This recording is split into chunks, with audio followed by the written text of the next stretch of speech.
Siapa bilang orang Papua tidak bisa jadi presiden? Saudara-saudara, isu penegakan hukum dan keadilan sosial di Papua terus berkembang. Di tengah pemerintah sedang fokus akselerasi pembangunan di setiap sektor di Papua. Saudara-saudara, sebenarnya fokus pembangunan di Papua itu sudah sejak lama. Sejak tahun 1973. Pada saat itu presidennya adalah Soeharto. Sudah ada fokus pembangunan ke Papua. Ditambah lagi otonomi khusus hingga 2021 dan saat ini sudah tahun 2024 dan masih berjalan. Masih berjalan sampai hari ini. Kita masih menikmati otonomi khusus. Saudara-saudara, pemerintah fokus melakukan percepatan pembangunan di setiap sektor.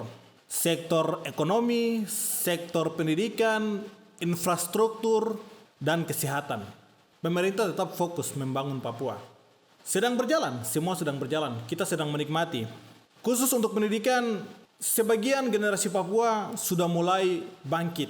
Sebagian generasi Papua sudah mulai sekolah, baik sekolah di Pulau Papua, sekolah di luar Pulau Papua, yang dalam hal ini provinsi-provinsi lain, bahkan sekolah di luar negeri. Dan berhasil. Ada yang strata 1, sarjana S1, ada yang strata 2 magister, ada juga yang strata 3 atau doktor.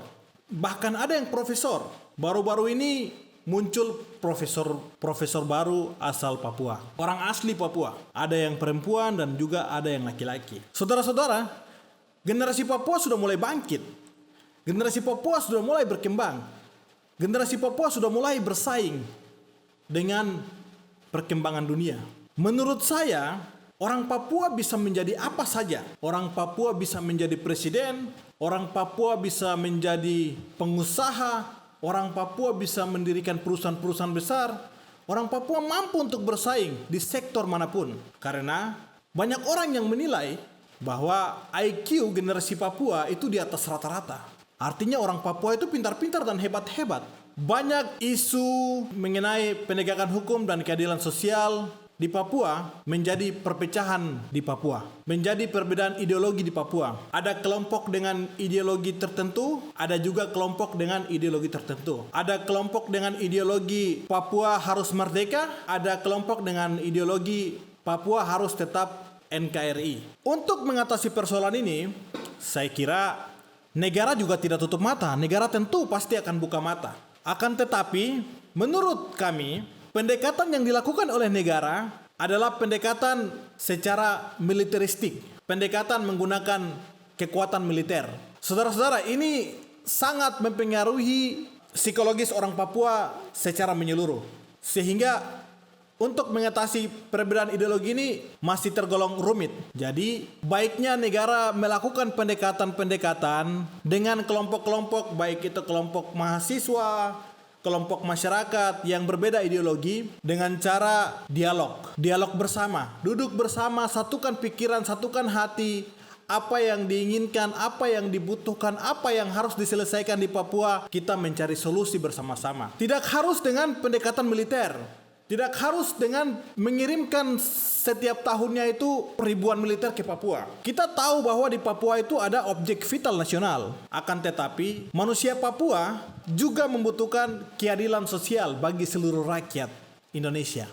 Sesuai dengan nilai-nilai dan norma-norma yang tercantum di dalam Pancasila.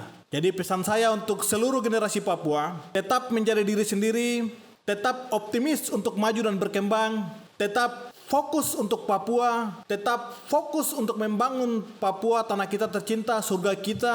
Tetap menjadi generasi Papua, keriting rambut, hitam kulit untuk Papua. Saudara-saudara, Barack Obama adalah Afro-Amerika, tetapi bisa menjadi presiden orang kulit hitam pertama di Amerika Serikat. Untuk itu, bisa menjadi bahan refleksi kita bersama bahwa kenapa kita tidak bisa? Kita juga bisa menjadi presiden, kita juga bisa menjadi pemimpin, kita juga bisa menjadi yang terbaik. Tetap maju, tetap pertahankan budaya kita, jangan terpengaruh dengan yang lain, jangan terpengaruh dengan hal-hal yang dapat menghancurkan Pulau Papua dan manusianya. Pesan terakhir untuk kita punya orang-orang tua yang ada di pemerintahan, sudahlah, stop itu praktek korupsi, kolusi, dan nepotisme. Stop praktek KKN, karena itu adalah pintu atau jalan untuk menghancurkan orang Papua pada umumnya. Kalau mau membangun Papua, bangun Papua dengan hati. Jangan lihat Otsus itu karena uangnya, tetapi lihat Otsus adalah gerbang untuk kesejahteraan rakyat Papua. Demikian dari saya, Amolongo Nimowitimi Saipa.